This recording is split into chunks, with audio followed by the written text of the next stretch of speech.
जय हिंद and welcome back future officers. I hope you all are in a very great health और आज new chapter को पढ़ने के लिए बिल्कुल रेडी होंगे और अपने आज के दिन को ही प्रोडक्टिव बनाने के लिए डेली की तरह।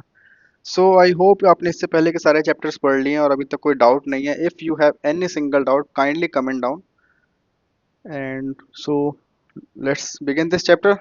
Without wasting any further time, let's deep dive into this chapter that talks about the emergency provisions.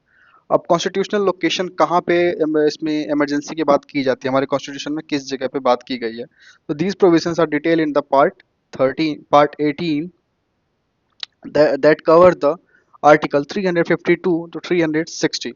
352 किसका आर्टिकल है, 60 किसका आर्टिकल है, इसके बारे में भी हम बहुत जल्दी बात करने वाले हैं। अब पर्पस क्या था, क्यों इसको लगाया गया। The main reason for including this rights provision to protect the nation during a crisis के टाइम पे हमारे नेशन को कैसे प्रोटेक्ट करना है और कैसे इसको वर्किंग रखना है, इसकी बात किसमें की गई है, इमरजेंसी के टाइम पे की गई है।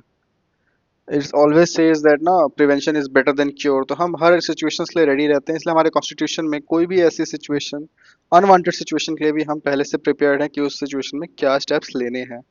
वही हमारे लाइफ के साथ भी होना चाहिए। Prevention is better than cure. We should always be ready for any type of situation that comes in our life. So let's continue this.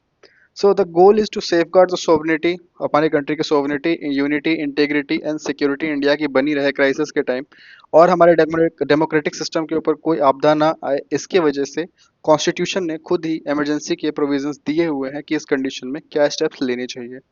अब इसमें मैंने एनालॉजी एक ऐड किया है कि आप वैसे ही समझ लो हॉस्पिटल में कोई नॉर्मल वार्ड है, बट जब इमरजेंसी का टाइम आता है, नेचुरल डिजास्टर्स का टाइम आता है, एक सेंट्रल कमांड बनाई जाती है जो पूरे हॉस्पिटल के जितने भी केसेस होते हैं सब मैनेज करने लग जाती है। उसी तरीके से इमरजेंसी प्रोविजन जो होता है वो सेंट्रल गवर्नमेंट को अलाउ करता है कि आप प्रोटेक्ट करने, कंट्री के प्रोटेक्शन के लिए आप चार्ज ले लो पूरे ऑल ओवर द कंट्री। अब बिगेस्ट चेंज क्या हुआ, फ्रॉम फेडरल टू यूनिटी हो जाता है। क्या मतलब है उसका, this is the most unique feature of India's emergency provision. अब नॉर्मल टाइम पे क्या हुआ कि इंडिया के पास फेडरल स्ट्रक्चर है जहाँ पे पावर डिवाइडेड है सेंटर और स्टेट के बीच में। However during an emergency, emergency का टाइम क्या होता है कि central government becomes extremely powerful and the states comes under the center's total control। Total control किसका हो जाता है इमरजेंसी के टाइम पे, हमारे यूनियन का, सेंटर का, और जो हमारा लाइक स्टेट्स है उनकी पावर ले ली जाती है सेंटर के द्वारा। Now this transforms the system into a unitary one without needing any formal constitutional amendment। कोई अमेंडमेंट करने की नीड नहीं होती है। जैसे ही इमरजेंसी इंप्लीमेंट होगा ये लॉज चालू हो जाएंगे जहाँ पे सेंटर आपका ऑटोमेटिकली पावरफुल बन जाएगा और वो सारे स्टेट्स के ऊपर उसकी अथॉरिटी आ जाती है, वो सारे पावर्स ले लेगा। कौन, सेंटर। अब डॉक्टर अंबेडकर ये कहते हैं, बी आर अम्बेडकर ये कहते हैं कि he brilliantly explain this flexibility in the constituent assembly में, इसके बारे में बहुत ही ब्रीफली बताया था। उन्होंने कहा था कि federal system like America's are rigid. अब अमेरिका का जो फेडरल सिस्टम है बहुत ही रिजिड है। क्यों, क्योंकि अगर क्राइसिस के टाइम पे भी ना स्टेट की जो पावर होती है वो ली नहीं जाएगी। ऐसा क्यों, मैंने बात की थी कि एग्रीमेंट के तहत, वो एक कंपनी में बताया था ना कि दो पार्टनर्स अगर एक कंपनी के तहत एग्रीमेंट के लिए बंधे हुए हैं यानी एक ही पर्पस पे काम कर रहे हैं तो उनके पास राइट होता है कभी भी हटने का। तो फेडरल सिस्टम यूएसए फॉलो करता है, वहां पे भी यही है कि क्राइसिस के टाइम पे भी स्टेट्स अपनी पावर नहीं लूज करेगी और यूनिटरी जैसे थे वैसे ही रहेंगे। वो उस टाइम भी यूनिटरी नहीं बनेगी, वो फेडरल स्ट्रक्चर को अपना मेंटेन रखेंगे। बट इंडियन कॉन्स्टिट्यूशन यूनिक है। वो क्या करता है कि नॉर्मल टाइम्स में तो फेडरल रहेगा बट यूनिटरी सिस्टम बन जाएगा इमरजेंसी के टाइम पे। This adaptability is its great strength. Doctor B R Ambedkar ने इसको एक स्ट्रेंथ बताया है इंडियन कॉन्स्टिट्यूशन में, इंडियन डेमोक्रेसी में। So three types of emergency होती है, अभी मैंने बताया था। आर्टिकल 352 से लेकर 360 तक की बात करेंगे पार्ट 18 में। तो हम पहले बात करने वाले हैं article 352 that talks about the national emergency. अब कोई पूछेगा नेशनल इमरजेंसी कौन से आर्टिकल के तहत आती है, तो वो आती है आपका आर्टिकल 352। अब ये किस किस टाइम पे नेशनल इमरजेंसी लग सकती है, कॉज्ड बाय वॉर, जब वॉर की स्थिति हो, एक्सटर्नल अग्रेशन, जब कोई बाहरी अग्रेशन हो, या फिर कंट्री में आर्म रिवेलियन हो जाए। This is the most serious type of emergency. National emergency बहुत ही सीरियस और बहुत ही लास्ट रिजॉर्ट माना जाता है इसको इम्प्लीमेंट करने के लिए। नाउ स्टेट इमरजेंसी और प्रेसिडेंट रूल, ये तो आपने बहुत अच्छे से पढ़ा अभी कि प्रेसिडेंट रूल 356 और इससे रिलेटेड कौन सा कमीशन की रिपोर्ट आई थी। I want you all to write down that name in the comment section with the proper year.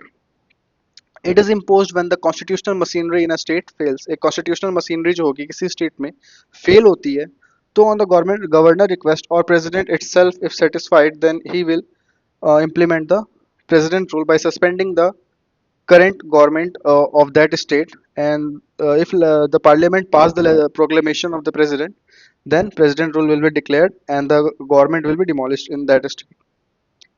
So now financial emergency, we are talking about Article 360 that talks about the financial emergency. It declared when the financial stability or credit of India is under threat. जब पैसे की दिक्कत हो जाए तब article under 360 financial emergency.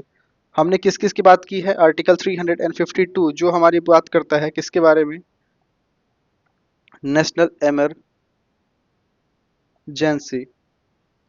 Now article 356 जो बात करता है हमारा state emergency, and the last one is the article 360 that talks about the financial emergency. Okay, सबसे important और सबसे tough one the national emergency 52, उसके बाद उससे lenient state emergency, and the last one is financial emergency. मैंने इस precedence में इसको याद किया है। 352, 56 एंड 60 आपको याद करना पड़ेगा, बट कौन किसका है इसको मैंने याद करने का तरीका बता दिया। 52 सबसे सिवियर वाला नेशनल इमरजेंसी, फिर आता है आपका state emergency, last one is financial emergency. अब बात करते हैं अपने नेशनल इमरजेंसी के बारे में डिटेल पे। ग्राउंड फॉर डिक्लेरेशन क्या है आपका नेशनल इमरजेंसी का? President can declare a national emergency when the security of India or part of it is threatened by, या तो पूरे इंडिया या किसी एक पर्टिकुलर पार्ट पे कोई थ्रेट है। वो किसकी वजह से थ्रेट आया है? वॉर की वजह से, एक्सटर्नल एग्रेशन की वजह से, या फिर आर्म रेवेलियन की वजह से। अब प्रीएम्प्टिव डिक्लेरेशन क्या था कि the president doesn't have to wait for the event to actually happen, if he is convinced that there is a imminent danger he can declare an emergency beforehand. किस emergency की बात हो रही है यहाँ पे? नेशनल इमरजेंसी, जो article 352 में आता है। इसमें ये कहा गया है, पहले क्या सीन था कि प्रेसिडेंट को वेट नहीं करना पड़ेगा किसी सिचुएशन को होने का। अगर उसको आभास भी होता है और कन्विंस हो जाता है कि हाँ इमिनेंट डेंजर है और ऐसा सिचुएशन आ सकता है, अगर हो सकता है, तो प्रेसिडेंट इटसेल्फ वहां पे आपको इमरजेंसी डिक्लेयर कर देंगे वो सिचुएशन होने से पहले ही। अब एक्सटर्नल इमरजेंसी और इंटरनल इमरजेंसी क्या है? When declared on the grounds of war or external aggression, it's called an external emergency. And if declared on the ground of armed rebellion, जो कंट्री के अंदर है, तो आपका इंटरनल इमरजेंसी। कंट्री के अंदर आर्म्ड रेवेलियन हो चुका है तो आपका इंटरनल इमरजेंसी है। इन केस कंट्री की वॉर की सिचुएशन में आ चुकी है तो आपकी एक्सटर्नल इमरजेंसी है।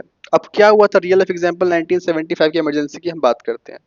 अभी तक आपने क्या सीख समझा कि पहले प्रेसिडेंट के पास पावर थी कि उसको वो सिचुएशन होने का वेट नहीं करना है, वो पहले भी अगर उसको इमिनेंट डेंजर लगता है कि ऐसा हो सकता है आगे, तो वो इमरजेंसी डिक्लेयर कर सकता है। नेशनल इमरजेंसी आर्टिकल 352 में आता है। 352 पार्ट कॉन्स्टिट्यूशन के कौन से पार्ट में आता है? पार्ट 18। डिक्लेरेशन के कितने ग्राउंड्स है नेशनल इमरजेंसी के लिए? तीन है, वॉर, एक्सटर्नल अग्रेशन और आर्म रेवेलियन।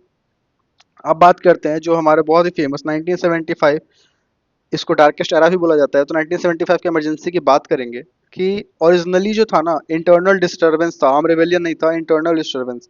ये एक ऐसा वर्ड था कि कंट्री के अंदर कुछ भी डिस्टरबेंस हुआ है, कुछ भी अनयूजुअल हुआ है, अनवांटेड चीजें हुई हैं, आपके पास पूरी अथॉरिटी है कि आप कंट्री में इमरजेंसी डिक्लेयर कर सकते हो। इमरजेंसी डिक्लेयर करते ही क्या होगा?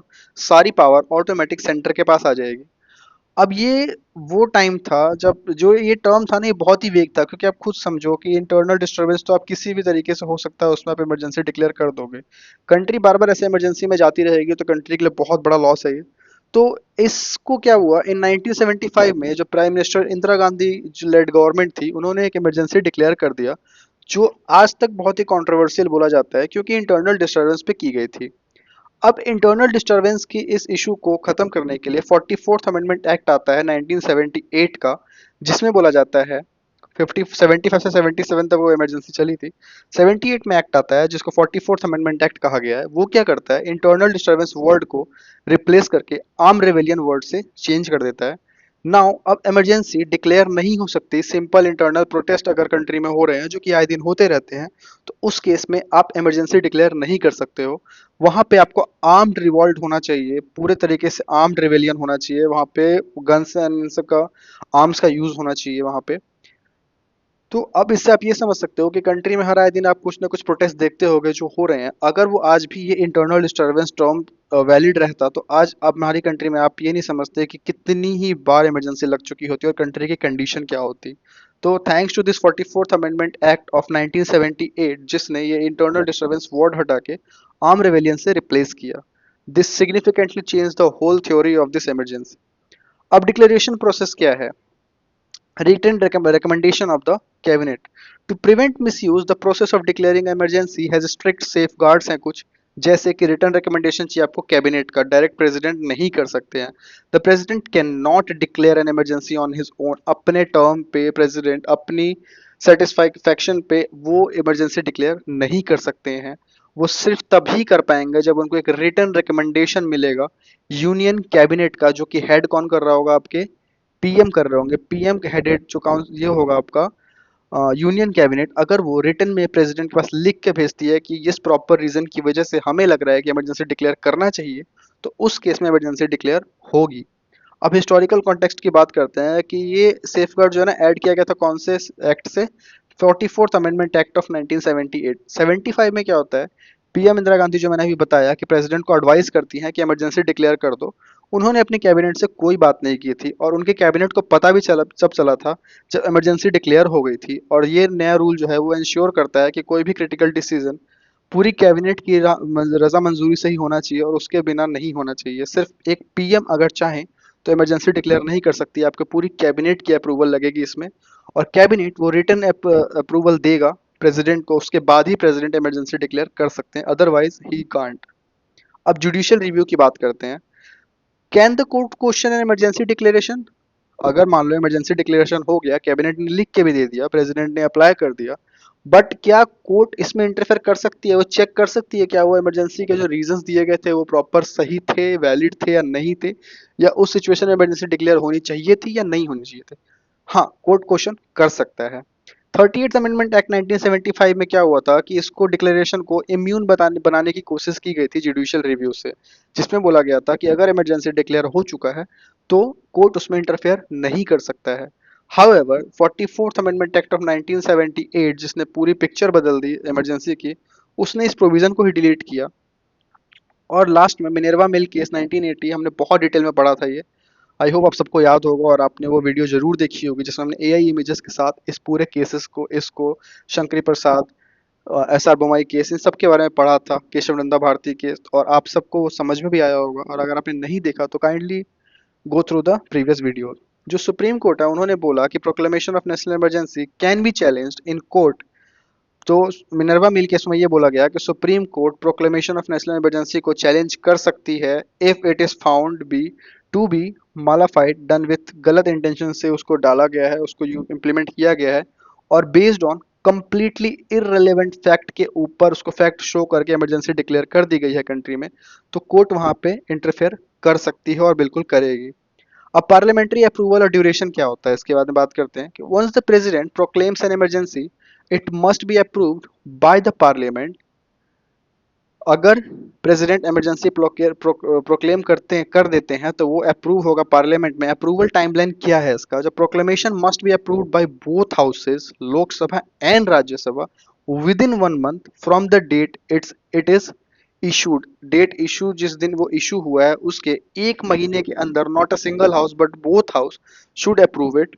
और अपडेट क्या है कि ओरिजिनल टाइम जो था ना वो 2 महीने था पहले, but 44th amendment act, the most important act for the emergency provision, इसने इसको रिड्यूस करके 1 मंथ कर दिया ताकि फास्टर पार्लियामेंट्री ओवरसाइट हो सके इसके ऊपर। अब रिक्वायर्ड मेजोरिटी क्या है? तो इसको इमरजेंसी डिक्लेयर करने के लिए चाहिए आपको special majority in both houses, in Lok Sabha as well as the Rajya Sabha. A majority of total member of this house, ठीक है, उस हाउस के टोटल जो होगा मेंबरशिप उसकी मेजोरिटी, और majority of not less than 2/3। ये हमने स्पेशल मेजोरिटी, सिंपल मेजोरिटी, और इसमें स्टेट का रेक्टिफिकेशन भी चाहिए, हाफ, मोर देन हाफ, उसके बारे में हमने डिटेल में पढ़ा है। उसी के बारे में यहाँ बात की जा रही है। स्पेशल मेजोरिटी की कंडीशन बताई जा रही है कि जो प्रेजेंट एंड वोटिंग होगा उसका 2/3 से कम नहीं होना चाहिए, और टोटल ओवरऑल जितनी भी आपकी स्ट्रेंथ है हाउस की उसका मेजोरिटी होना चाहिए more than half. this was the this is the like need for the approval of the national emergency. अब अपडेट क्या हुआ कि ये भी बहुत ही स्ट्रिक्ट रिक्वायरमेंट थी और ये इंट्रोड्यूस किया गया था 44th अमेंडमेंट एक्ट से। Before this only a simple majority was needed. तो इमरजेंसी की बात जब भी होगी तो आप सबको 44th amendment act of 1978 sure sure याद करना है। कौन सा amendment? 44th amendment act of 1978। ऐसे याद रख लेना कि 1975 में इमरजेंसी लगाई गई थी जो कि 1977 तक चली थी। 77 तक चली थी। जैसे ये खत्म हुआ उसके बाद ही अगले साल सब ने सोचा कि अब इसका कुछ इलाज करना पड़ेगा, तुरंत ही 44th अमेंडमेंट एक्ट लाया गया और उसमें ये चेंजेस की गई। अब कंटिन्यूएशन क्या होता है इमरजेंसी डिक्लेयर होने के बाद? अगर अप्रूव हो जाता है तो इमरजेंसी कंटिन्यू चलता है 6 महीने तक। ये एक्सटेंड किया जा सकता है इनडेफिनिट पीरियड तक, कितनी बार भी करना चाहो आप। बट हर 6 महीने पे आपको अप्रूवल लेना पड़ेगा पार्लियामेंट से फिर से। अप्रूवल के सारे स्टेप्स मैंने ऊपर बता दिए कैसे हो सकता है, कितने महीने के अंदर, कितनी मेजोरिटी, कैसी मेजोरिटी, सब बताया है। अब पार्ट 3 की बात करते हैं, इफेक्ट क्या होता है नेशनल इमरजेंसी लगने के बाद। जब नेशनल इमरजेंसी फोर्स में आ जाती है, डिक्लेयर हो जाती है, इंप्लीमेंट हो जाती है कंट्री पे, तो बहुत से इफेक्ट्स लेके आती है अपने साथ। पहला, अब सेंटर स्टेट रिलेशन में क्या इफेक्ट पड़ता है। सेंटर स्टेट रिलेशन हमने चैप्टर पढ़ लिया और आई होप आप सबको कोई डाउट नहीं होगा और आप वो चैप्टर पढ़ने के बाद ही यहाँ पे आए होंगे। अब रिलेशनशिप जो होगा सेंटर और स्टेट का कंप्लीटली चेंज हो जाता है। एग्जीक्यूटिव पावर की बात की जा रही है कि सेंटर जो है, central government executive power extends to given direction to any state on any matter. हमने बात की थी 7 शेड्यूल की जिसमें 3 लिस्ट थी, state list, union list and concurrent list, जहाँ पे हर किसी को कुछ proper field of work like divide किए गए हैं। बट इमरजेंसी डिक्लेयर होने के बाद सेंट्रल गवर्नमेंट के पास एग्जीक्यूटिव पावर आ जाता है कि वो किसी भी स्टेट को किसी भी मैटर पे डायरेक्शंस दे सकता है किस काम को किस तरीके से इम्प्लीमेंट करना है। स्टेट गवर्नमेंट डिस्मिस्ड नहीं होती हैं but they are bought under the complete control of the centre. जो स्टेट गवर्नमेंट आपकी डिसमिस तो नहीं की जाएगी बट वो पूरी तरीके से किसके कंट्रोल में आ जाती है? सेंटर के। अब बात करते हैं लेजिस्लेटिव पावर में क्या चेंजेस आते हैं। The parliament is empowered to make laws on any subject mention in the state list. State list के किसी भी लिस्ट के किसी भी मैटर के ऊपर पार्लियामेंट चाहे तो लॉ बना सकती है और उसको चेंजेस ला सकती है। स्टेट लेजिस्लेचर को सस्पेंड नहीं किया जाएगा बट पार्लियामेंट्स लॉ किसी भी स्टेट के लॉ को ओवरराइड कर देंगे। मान लो किसी पर्टिकुलर टॉपिक पे स्टेट का कोई लॉ चलता आ रहा है बट इमरजेंसी के दौरान पार्लियामेंट चाहे उस लॉ को ओवरराइड करके एक नया लॉ पास कर सकती है। और वो भले ही स्टेट की लिस्ट में हो और यूनियन को उसकी पावर ना हो बट स्टिल पार्लियामेंट वहाँ पे इमरजेंसी के टाइम किसी भी स्टेट लॉ को ओवरराइड करके अपना लॉ ला सकती है। इसेंशियली जो देखा जाए तो कॉन्स्टिट्यूशन बन जाता है यूनिटरी, जो इसकी बात की जा रही है। अब फाइनेंशियल पावर की बात हो रही है तो financial power, the president can modify how revenues are distributed between the center and the state. He can reduce or even cancel the transfer of finance from the center to the state. President modify कर सकते हैं कि किस तरीके से revenue divide हो रही है किसके बीच में, आपके सेंटर और स्टेट के बीच में। और इमरजेंसी के कंडीशन के दौरान वो रिड्यूस भी कर सकते हैं और कैंसिल भी कर सकते हैं फाइनेंस का ट्रांसफर कहाँ से कहाँ तक, सेंटर से स्टेट में जो जा रहा है। Now effects on the life of Lok Sabha and state assembly. State assembly और लोकसभा की लाइफ पे क्या इफेक्ट पड़ता है इसकी बात करते हैं। नॉर्मल 5 टर्म जो होता है लोकसभा का वो एक्सटेंड किया जा सकता है। जरूरी नहीं है कि 5 साल में डिसॉल्व हो जाएगी, 5 साल में एंड हो जाएगा। उसको एक्सटेंड किया जाएगा और वो किया जा सकता है law of parliament for 1 year at a time. हर बार एक एक साल के लिए ही उसको एक्सटेंड किया जा सकता है। 5 साल है उसको 6 साल, 7 साल, 8 साल, बट हर एक साल पे उसको एक लॉ पास करके उसको करना पड़ेगा। और ये किसी भी number of, any number of times हो सकता है। ये प्लीज नोट डाउन कर लेना, क्वेश्चन आया हुआ है कि एक नेशनल इमरजेंसी कितनी बार एक्सटेंड किया जा सकता है, स्टेट असेंबली का पार्ट कितनी, वो स्टेट असेंबली की जो ड्यूरेशन है कितनी बार एक्सटेंड की जा सकती है। Any number of time but 1 year at a particular time. However, this extension cannot be on 6 months after emergency has ended. यहाँ क्या कहना चाहता है, लेट सपोज आपकी इमरजेंसी एंड हो गई है अभी, तो इमरजेंसी एंड होने के बाद वो 1 साल का जो टर्म था वो 1 साल घट के 6 महीने हो जाएगा। जैसे ही इमरजेंसी खत्म हुई उस सिंगल डेट से देखा जाएगा 6 महीने तक। जैसे ही 6 महीने कंप्लीट होते हैं उसकी लाइफ साइकिल खत्म हो जाएगी, वो 5 साल पूरे कर चुका है। अब रियल लाइफ एग्जांपल क्या होता है कि फिफ्थ लोकसभा जो 1971 से 76 तक थी वो एक्सटेंड किया गया एक ही साल में। तो ये 2 बार एक्सटेंड किया गया 2 साल के लिए, 1 ईयर एट अ टाइम। और फाइनली एंड होता है 1977 में। तो कितने, 71 से लेके 77 तक वो गवर्नमेंट चली थी। कौन सी? फिफ्थ लोकसभा, याद रखना ये आपके राइटिंग सेक्शन में बहुत काम आएगा कि कौन सा लोकसभा सेशन जो है वो एक्सटेंड हुआ था, तो ये फिफ्थ लोकसभा। सिमिलरली जो स्टेट लेजिस्लेटिव असेंबली है वो भी एक्सटेंड हो सकती है सेम इसी मैनर में, ये 1 साल वाला। नाउ अब क्या है फंडामेंटल राइट की इफेक्ट, क्या फंडामेंटल राइट का क्या होता है? ऑब्वियस सी बात है, मैग्ना कार्टा पार्ट 3 बहुत ही इंपॉर्टेंट सिटीजन के लिए, बिकॉज ये लिटरली आपके राइट्स की बात करते हैं, आपके सर्वाइवल, आपकी डिग्निटी की बात करते हैं। तो उस पे क्या इफेक्ट पड़ेगा, उसके साथ क्या होगा।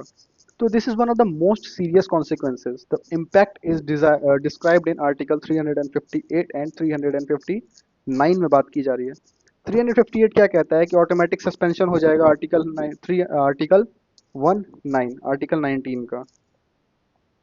और as soon as the national emergency is declared, the six fundamental rights under Article 19, like freedom of speech, assembly, are automatically suspended. अब ये क्या कह रहा है कि as soon as national emergency is declared, जैसे ही national emergency declared होती है आर्टिकल 358 के तहत, छह फंडामेंटल राइट जो आपको आर्टिकल 19 में मिलते हैं, like freedom of speech, assembly, ये सब क्या हो जाएंगे, ऑटोमेटिकली सस्पेंड हो जाएंगे।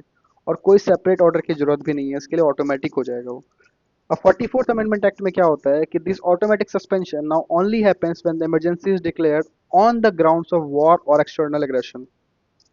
It does not happen if the emergency is declared due to the armed rebellion. क्या कहने की बात कर रहा है यहाँ पे, अगर बाहर से कुछ भी एग्रेशन होता है, वॉर होती है, एक्सटर्नल एग्रेशन होता है, उसी कंडीशन में ये काम करेगा। अदरवाइज अगर कंट्री के अंदर की कुछ बात हो रही है, भले ही आर्म्ड रेवेलियन हो या कुछ भी हो, उस समय आपके फंडामेंटल राइट को वायलेट नहीं करेगा। ये एक मेजर सेफगार्ड दिया गया था सिटीजन्स के फ्रीडम को इंटरनल इमरजेंसी के दौरान। कौन से अमेंडमेंट के तहत, 44th अमेंडमेंट एक्ट ऑफ 1978। अब आर्टिकल 359 की बात की जा रही है कि suspension of the enforcement of other rights. Under this article the president can issue an order to suspend the right to move to any court for the enforcement of the fundamental right. ये कहना चाहता है कि article 359 के तहत president जो है वो एक ऑर्डर इशू कर सकते हैं, जो ऑर्डर आपको किसी भी कोर्ट जाने से रोक सकता है। ताकि आपका फंडामेंटल राइट मान लो अगर वायलेट हो रहा है, तो प्रेसिडेंट चाहे तो आपको कोर्ट जाने से रोक सकते हैं। फिर आप किसके ही पास जाके अपनी गुहार लगाओगे कि आपके फंडामेंटल राइट वायलेट हुए हैं। तो एक तरीके से देखा जाए तो सारे एफआर आपके वायलेट हो जाते हैं। अब this means the right themselves are not suspended. Right खुद तो सस्पेंड नहीं होते हैं, but you lose the right to go to court if they are violated. Violate हो तो नहीं सकते हैं खुद से, बट वो वायलेट ही हो गए एक तरीके से, क्योंकि वायलेट हो भी गए तो आप किसके पास जाओगे, क्या कर सकते हो आप, कुछ नहीं। अब एक गोल्डन एक्सेप्शन की बात की जा रही है कि 44th amendment act 1978 literally emergency के रिलेटेड इसमें बहुत चेंजेस लेके आए, बहुत से इंप्रूवमेंट्स लेके आए। अब यहाँ पे क्या है कि प्रेसिडेंट जो है वो सस्पेंड नहीं कर सकते हैं आर्टिकल 20, जो आपको प्रोटेक्शन देता है in respect of conviction for offences, और आर्टिकल 21 जो कि आपको right to life and liberty, personal liberty देता है।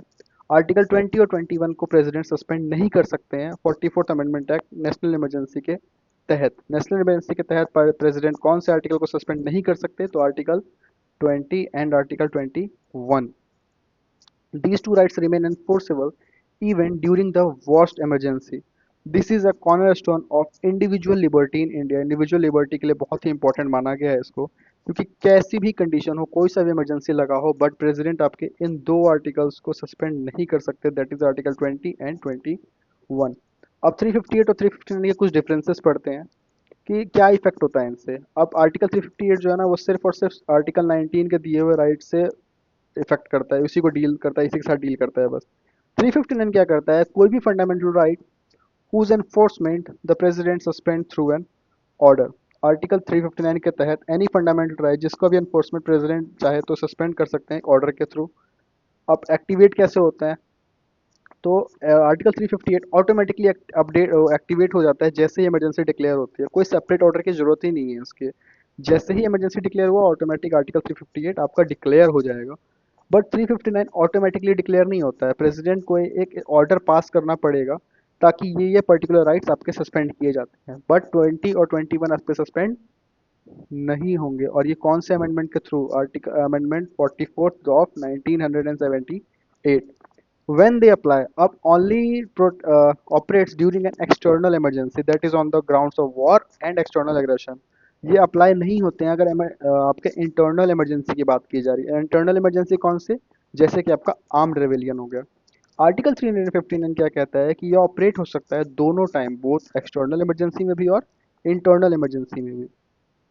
सस्पेंड क्या होता है, तो ये क्या करता है, आर्टिकल 19 के तहत जितने भी आपके राइट्स है, फंडामेंटल राइट्स, वो पूरी तरीके से सस्पेंड हो जाते हैं। किसमें, आर्टिकल 358 के थ्रू। 359 क्या कहता है कि ये सस्पेंड करता है enforcement of right, the right to go to court, the right themselves technically remains alive. Crucially क्या बात की गई है, वही कि ये सस्पेंड नहीं कर सकता आपका आर्टिकल 20 और 21। Suspend the enforcement of right 359, मतलब आप कोर्ट जाने से आपको रोका जा सकता है। और राइट देखा जाए तो टेक्निकली खुद तो नहीं हो रहा ना वायलेट, बट आप कोर्ट नहीं जा सकते हो। बट क्रूशली बोला गया है कि एनफोर्समेंट ऑफ 20 और 21 को सस्पेंड बिल्कुल नहीं किया जा सकता है किसी भी कंडीशन में। अब duration and scope, article 358 suspend करता है article 19 for the entire duration of the emergency, और अप्लाई होता है पूरी एंटायर कंट्री में जब नेशनल इमरजेंसी की टाइम हो तब। आर्टिकल 359 क्या होता है कि suspension of enforcement is for a period specified by the president, president ही बताएंगे कौन सा एफआर वायलेट होगा कौन और कितने टाइम के लिए होगा। Which could be the entire duration भी हो सकता है वो, और छोटा ड्यूरेशन भी हो सकता है। द ऑर्डर किसके लिए, पूरी कंट्री के लिए भी अप्लाई हो सकता है जितना प्रेसिडेंट अप्लाई बोलेंगे, या फिर कंट्री के किसी पर्टिकुलर पार्ट के लिए भी हो सकता है। अब नेशनल इमरजेंसी इंडियन हिस्ट्री में बात की जाए तो 3 बार लगा है अभी तक। पहला अक्टूबर 1962 टू अक्टूबर 1968, जब चाइनीज एग्रेशन हुआ था अरुणाचल प्रदेश में, because this emergency was still in force, a fresh one was not needed. अब ये इमरजेंसी पहले से ही लाइन में थी, मतलब इम्प्लीमेंट हो चुकी थी, इसलिए कोई नए की जरूरत नहीं थी जब आप पाकिस्तान के साथ हमारा 1965 का वॉर हुआ था, इसलिए वो इमरजेंसी कंटिन्यू रही इसमें। अब 1971 में क्या होता है कि अटैक बाई पाकिस्तान की तरफ से जो अग्रेशन हुआ था उसकी वजह से 1971 में फिर से एक इमरजेंसी बनाई जाती है, जब 71 की जंग, ये आपको याद होगा, जिसने क्रिएशन ऑफ बांग्लादेश किया था। This was on the grounds of external aggression, ठीक है। 1975 में होता है कि ये 90 this was declared while the 1971 emergency, जो ये वाली इमरजेंसी लगी थी वो अभी स्टिल एक्टिव ही रहती है, तभी लगाया जाता है। The third proclamation was made on the grounds of internal disturbance and was by far the most controversial अभी तक कौन सा इमरजेंसी रहा है 1975 से 77, जो कि इंदिरा गांधी पार्टी ने लगाया था, वो आज तक का सबसे कंट्रोवर्शियल। उसमें कैबिनेट की कोई भी लाइक पैनल से बात नहीं की गई थी, और डायरेक्ट प्रेसिडेंट को सजेस्ट किया गया था और प्रेसिडेंट ने इमरजेंसी डिक्लेयर कर दी थी ऑल ओवर द कंट्री। अब 1975 इमरजेंसी की बात हो रही है, the great controversy, there was widespread criticism that the emergency powers were being misused, ठीक है। अब बहुत ही क्रिटिसिज्म चल रहा था कि इमरजेंसी पावर का बहुत ही गलत तरीके से यूज हो रहा है, बट इमरजेंसी 1977 के बाद, लोकसभा इलेक्शन के बाद, जो कांग्रेस पार्टी हार जाती है, न्यू जनता पार्टी आती है पावर में, और वो क्या करती है, शाह कमीशन बनाती है जो इन्वेस्टिगेट करेगा सर्कमस्टांसेस क्या क्या हुए 1975 की इमरजेंसी की वजह से। अब ये कमीशन बताती है कि इमरजेंसी जो डिक्लेयर की गई थी वॉज नॉट जस्टिफाइड। कौन सी कमीशन, शाह कमीशन। ये कमीशन और केसेस के जो क्वेश्चन जहाँ भी पॉइंट्स आते हैं प्लीज को नोट डाउन करना, ये लिटरली पेपर में बहुत important part, crucial part role play करते हैं। तो वही यहाँ पे बात की जाएगी, शाह कमीशन ने बताया था कि आपका 1975 की जो इमरजेंसी लगाई गई थी वो जस्टिफाइड नहीं थी। ये आपकी जनता पार्टी ने बनाया था इस कमीशन को 1977 के लोकसभा के इलेक्शन में। अब रिजल्ट क्या होता है कि this experience led to parliament passing the 44th constitutional amendment act in 1978, which introduced several safeguards to prevent the for future misuse of emergency power. 44th amendment act of 1978, हमने बहुत सी चीज़ें पढ़ी, क्या क्या चेंजेस आए थे। अब क्या है, both second and third emergency was revoked in, revoke कर दिया गया था 1977 में। अब प्रेसिडेंट रूल 356 की बात होती है, नेशनल इमरजेंसी खत्म हुआ 352 आर्टिकल, अब हम आ चुके हैं article number 356 that talks about the president rule state emergency. इसको और क्या बोला जाता है, स्टेट इमरजेंसी बोला जाता है और कॉन्स्टिट्यूशनल इमरजेंसी भी बोला जाता है। क्वेश्चन आ सकता है कॉन्स्टिट्यूशनल इमरजेंसी कौन से आर्टिकल के तहत आता है, तो आपको ये पता होना चाहिए कि आर्टिकल 356। अब कॉन्स्टिट्यूशनल बेसिस की बात हो रही है कि power of president rule comes from 2 articles, ठीक है। प्रेसिडेंट रूल के पावर 2 आर्टिकल से आते हैं। आर्टिकल 356 जो आपको प्रेसिडेंट को एम्पावर करता है प्रोक्लेमेशन इशू करने के लिए, अगर वो सेटिस्फाई है government of a state can not be carried on in accordance with the provision of the constitution के प्रोविजन के साथ वो कॉप अप करके स्टेट काम करने के लिए रेडी नहीं है तब, या फिर अगर स्टेट के गवर्नर के रिपोर्ट के बेसिस पे या रिपोर्ट के बेसिस के बिना भी प्रेसिडेंट इमरजेंसी डिक्लेयर कर सकते हैं स्टेट इमरजेंसी। अब आर्टिकल 365 क्या कहता है कि states that if any state, कोई भी स्टेट आपके सेंटर के दिए हुए इंस्ट्रक्शन को फॉलो नहीं करती और उसके अपोजिट काम करती है, तो वो प्रेसिडेंट के लिए एक लॉफुल काम बन जाता है कि वो constitutional machinery in that state has failed का डिक्लेरेशन दे सके और वहां पे इमरजेंसी, स्टेट इमरजेंसी डिक्लेयर हो जाए। अब पार्लियामेंट अप्रूवल और ड्यूरेशन की बात करते हैं किसके, स्टेट इमरजेंसी, जो कि बात करता है कौन सा आर्टिकल, आर्टिकल 356। अब इस पे बात करते हैं अप्रूवल टाइमलाइन क्या है।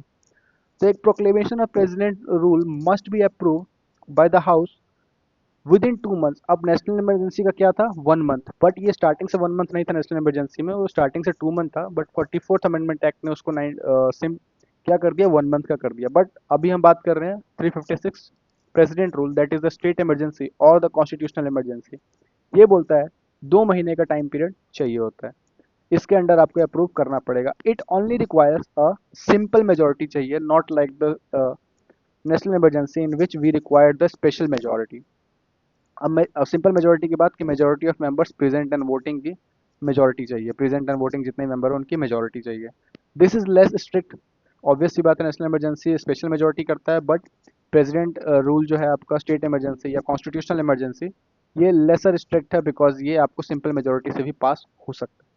अब ड्यूरेशन की बात की जाती है कि अगर अप्रूव हो जाता है तो ये 6 महीने तक चलता है, not like the national emergency, और ये एक्सटेंड किया जा सकता है maximum period of 3 years. National emergency में ऐसा कोई फिक्स टर्म नहीं बताया गया था, बट इसमें बताया गया है कि मैक्सिमम पीरियड 3 साल तक के लिए ही स्टेट इमरजेंसी डिक्लेयर होगी, उसके अंदर अंदर सिचुएशन वहाँ पे नॉर्मल करना होगा।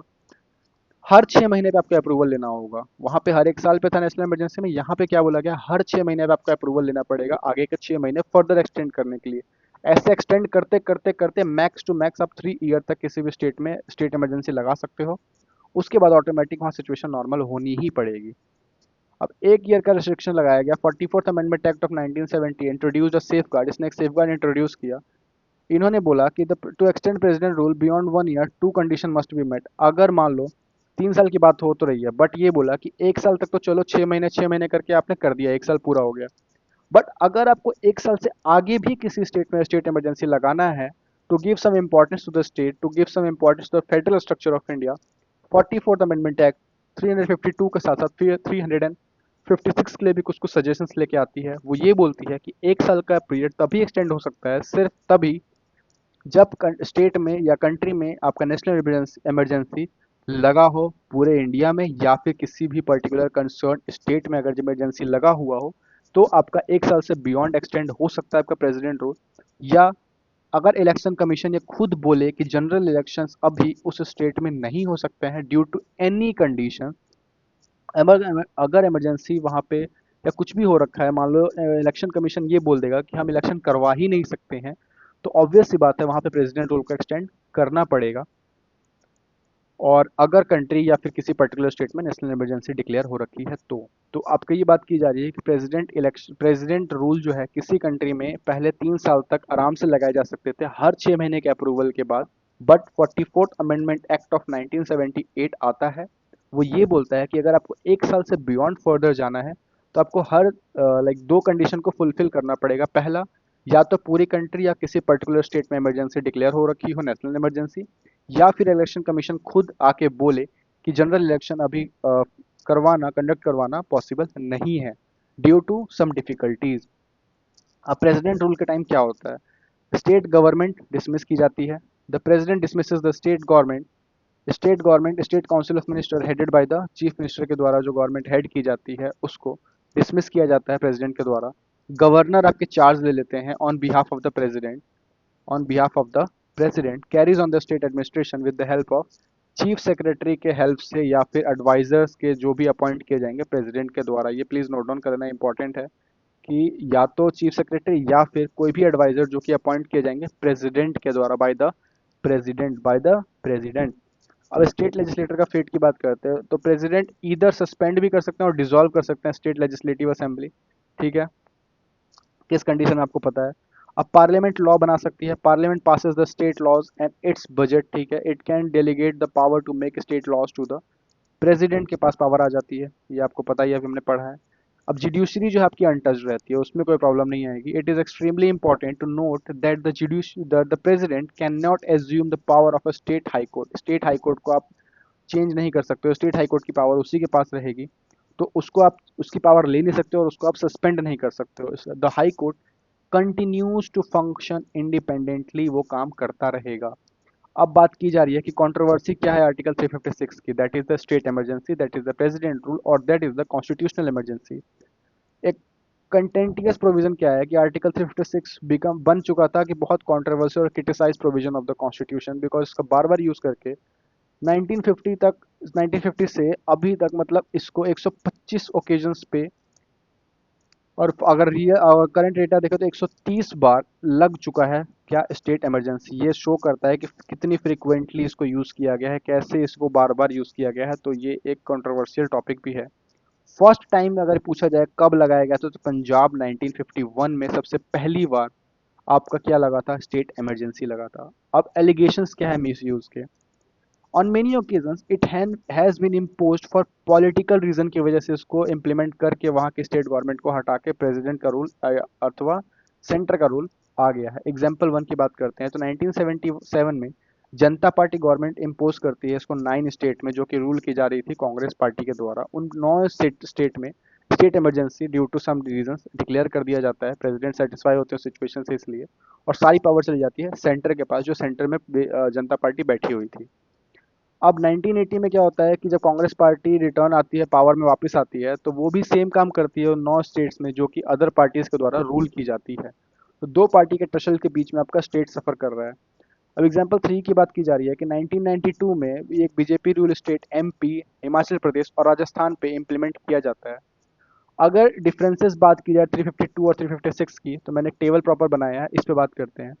नेशनल इमरजेंसी एंटायर कंट्री या फिर किसी पार्ट पे हो सकता है, और रिलेशन स्टेट का पूरे तरीके से रिलेशनशिप जो होती है सेंटर और स्टेट की चेंज हो जाती है। प्रेसिडेंट रूल स्पेसिफिक स्टेट में ही चेंज आएगा, उसी में चेंजेस लाएगा, और relationship of only that state with the centre changes. But यहाँ पे क्या है, पूरी कंट्री या फिर ऑल स्टेट्स की चेंज हो जाती है। ऑल स्टेट्स की चेंज हो जाती है नेशनल इमरजेंसी जब पूरे कंट्री पे लगती है। तो state executive and legislature continue to function but under the centre overriding control. Centre के कंट्रोल में स्टेट लेजिस्लेचर काम करता है और एग्जीक्यूटिव भी। स्टेट एग्जीक्यूटिव तो यहाँ पे डिसमिस हो जाती है, बट स्टेट लेजिस्लेचर सस्पेंड हो सकता है या फिर डिसॉल्व हो सकता है। अब इसके पास क्या है कि no maximum period prescribe for its operation can continue indefinitely with approval every 6 months। But यहाँ पे क्या है कि मैक्सिमम पीरियड 3 साल का बताया गया है, after that it must and. और एक कंडीशन मैंने यहाँ पे ये भी कहा था कि 1 साल के बाद अगर बियॉन्ड आपको करना है तो आपको 2 कंडीशन को फुलफिल करना पड़ेगा। वो 2 कंडीशन क्या थी, आप प्लीज कमेंट में बताना। अभी अभी हमने जस्ट पढ़ा है इसको।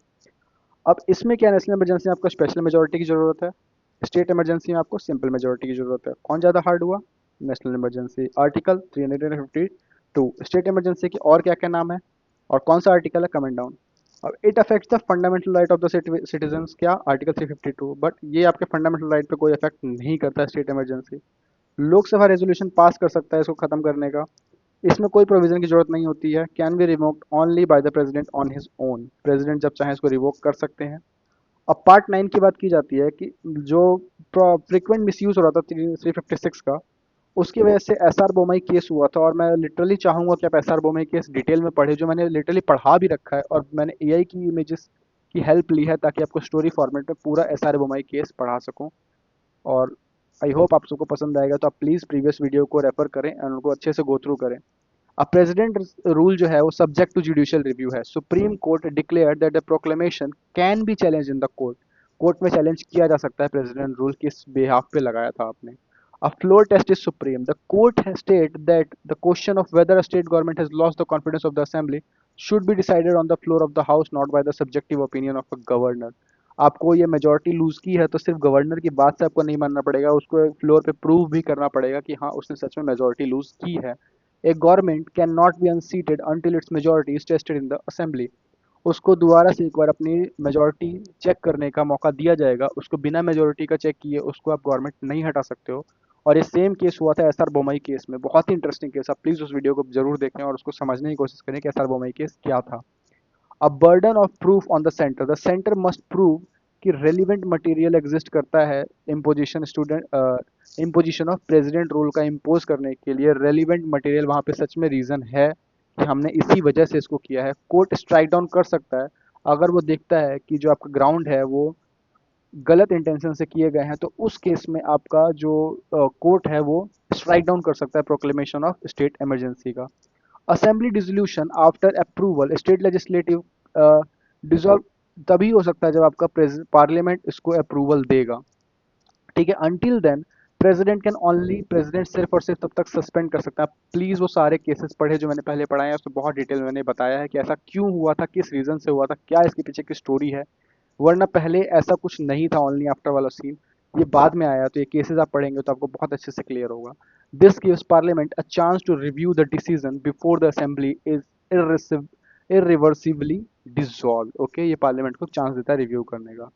Court can restore the government if, अगर कोर्ट बताता है कि प्रोक्लेमेशन अनकॉन्स्टिट्यूशनल है, तो वो पावर है उसके पास कि स्टेट गवर्नमेंट को इट पावर टू रीस्टोर कर सकता है। वो जो गवर्नमेंट को डिसमिस किया गया था उसको फिर से रीस्टोर करेगा, और लेजिस्लेटिव असेंबली उस स्टेट की रिवाइव कर देगा।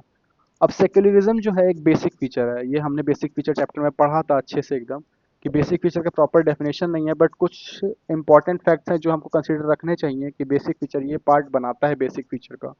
तो the court upheld the dismissal of BJP ruled government in 1992, stating that a state government pursuing anti-secular politics is liable under Article 356। 1992 में बीजेपी लेड जो गवर्नमेंट थी उसको हटाया जाता है, और कोर्ट उसको सही भी करार देता है, क्योंकि 356 के तहत बोला जाता है कि वो एंटी सेक्युलर पॉलिटिक्स की जा रही थी, जो आपके बेसिक फीचर को वायलेट कर रहा था, क्योंकि सेक्युलरिज्म जो था आपका बेसिक फीचर का एक पार्ट है कॉन्स्टिट्यूशन में, और आप उसको वायलेट नहीं कर सकते हो। That was told in the Keshavananda Bharati case, जो हमने पढ़ा है अभी डिटेल में। प्लीज मैं बार बार बोल रहा हूँ, आप उसको जरूर देखें। When is president rule proper और इम्प्रॉपर कब होता है? अब बात करते हैं कि based on the reports of the Sarkaria commission, centre state relation के ऊपर जो सरकारिया कमीशन बैठी थी और बोमाई जजमेंट, उसमें कुछ क्लियर गाइडलाइंस दी गई कि प्रॉपर यूज कब माना जाएगा, कि जब इलेक्शन के पास कोई भी पार्टी मेजोरिटी नहीं पाती है और वो हंग असेंबली बन जाती है, किसी भी पार्टी का कोई प्रॉपर मेजोरिटी नहीं है का सरकार बनाने की। When the party with majority declines to form a government and no other condition can command a majority, majority जो पार्टी होती है वो मना कर देती है गवर्नमेंट फॉर्म करने से। जब एक मिनिस्ट्री रिजाइन करती है अगर असेंबली में हार जाने के बाद, तो नो अदर पार्टी, कोई और पार्टी एबल नहीं होती नया गवर्नमेंट बनाने की उस केस में। या अगर internal subversion where a government is deliberately acting against the constitution, constitution के अगेंस्ट जाके अगर कोई असेंबली काम कर रही है स्टेट असेंबली, तब भी। अब इम्प्रॉपर यूज कब बोला जाएगा? जब आपकी मिनिस्ट्री रिजाइन करती है और गवर्नमेंट उसी टाइम बोल देते हैं कि प्रेसिडेंट रूल लगा दो, क्योंकि आपकी मिनिस्ट्री ने रिजाइन कर दिया है, without exploring the possibility of forming an alternative. अगर आपके पास स्टिल मेजोरिटी है और आप दोबारा मिनिस्ट्री को फॉर्म कर सकते हो बिना वो चेक किए, आपने सिर्फ एक मिनिस्ट्री के रिजाइन करते ही आपने अगर प्रोक्लेमेशन डाल दिया प्रेसिडेंट रूल के लिए रिकमेंड कर दिया, तो वो एक इम्प्रॉपर यूज होगा आर्टिकल 356 का। अब या तो दूसरा ये कंडीशन हो गया, या फिर दूसरा, अगर वो मिनिस्ट्री की रिपोर्ट का खुद ही असेसमेंट कर दें, उनको अलाउ ना करे अपनी मेजोरिटी प्रूव करने का, जैसा एसआर बोमई केस में हुआ था, सेम अगर इसमें होता है, वो भी इम्प्रॉपर यूज है। या for dealing with maladministration in the state और allegation of the corruption against the ministry के अगेंस्ट कोई करप्शन है या एडमिनिस्ट्रेशन सही से नहीं हो रहा है, तो उसके लिए तुरंत ही इमरजेंसी डिक्लेयर कर देना, ये भी गलत है। when the power is used to sort out internal party problems के बीच, अगर पार्टी इंटरनली पार्टी के बीच में कुछ प्रॉब्लम्स चल रही है उसको सॉल्व करने के लिए आप प्रेसिडेंट रूल लगा रहे हो, वो भी गलत है। अब पार्ट 11 लास्ट आते हैं 360 पे। 360 क्या बात करता है कि now we come to the third and final type of emergency. Okay, as you will see has never been used in India. कितनी अच्छी बात है कि हमारी कंट्री में कभी भी फाइनेंशियल इमरजेंसी लगाने की कोई कंडीशन, कोई नीड पड़ी ही नहीं। डिक्लेरेशन क्या है, ग्राउंड्स ऑफ डिक्लेरेशन क्या है फाइनेंशियल इमरजेंसी लगाने का? आर्टिकल 360 एम्पावर करता है प्रेसिडेंट को फाइनेंशियल इमरजेंसी लगाने का, अगर वो सेटिस्फाइड है कि एक सिचुएशन आ गई है जहां पे हमारी कंट्री में फाइनेंशियल स्टेबिलिटी या क्रेडिट ऑफ इंडिया के ऊपर खतरा है, तब आपका प्रेसिडेंट लगा सकता है। कब? जब प्रेसिडेंट सेटिस्फाइड है। पार्लियामेंट्री अप्रूवल और duration, it must B approve by both houses of parliament with in 2 month, जैसे कि आपका स्टेट इमरजेंसी में था। और नेशनल इमरजेंसी में क्या था? सिंगल मंथ, 1 मंथ के अंदर। और ये स्टार्टिंग से 2 मंथ था, but 44th amendment act of 1978 ने उसको चेंज करके 1 मंथ कर दिया था। इसको भी सिंपल मेजोरिटी चाहिए जैसे स्टेट में। यूनिक फीचर क्या है कि जब ये अप्रूव हो जाता है ना फाइनेंशियल इमरजेंसी, इनडेफिनिट टाइम के लिए चलता जाता है, इसको कुछ बार बार अप्रूवल की जरूरत नहीं है। जब तक इसको खत्म नहीं किया जाएगा तब तक चलता रहेगा, तो इसको बार बार अप्रूवल की, पार्लियामेंट की अप्रूवल की कोई भी जरूरत नहीं होती है। इफेक्ट क्या होते हैं फाइनेंशियल इमरजेंसी के? तो सेंट्रल क्या करता है, एक्वायर कर लेता है फुल कंट्रोल। फाइनेंशियल मैटर जितने भी स्टेट के होते हैं उस पर पूरा का पूरा कंट्रोल कौन एक्वायर करता है? सेंटर कर लेता है। सेंटर डायरेक्ट कर सकता है किसी भी स्टेट को कि प्रिंसिपल ऑफ फाइनेंस प्रॉपर्टी को ध्यान से देखा जाए किस तरीके से पैसे खर्च कर रहे हो। सैलरी डिडक्ट कर दी जाती है या फिर कम कर दी जाती है।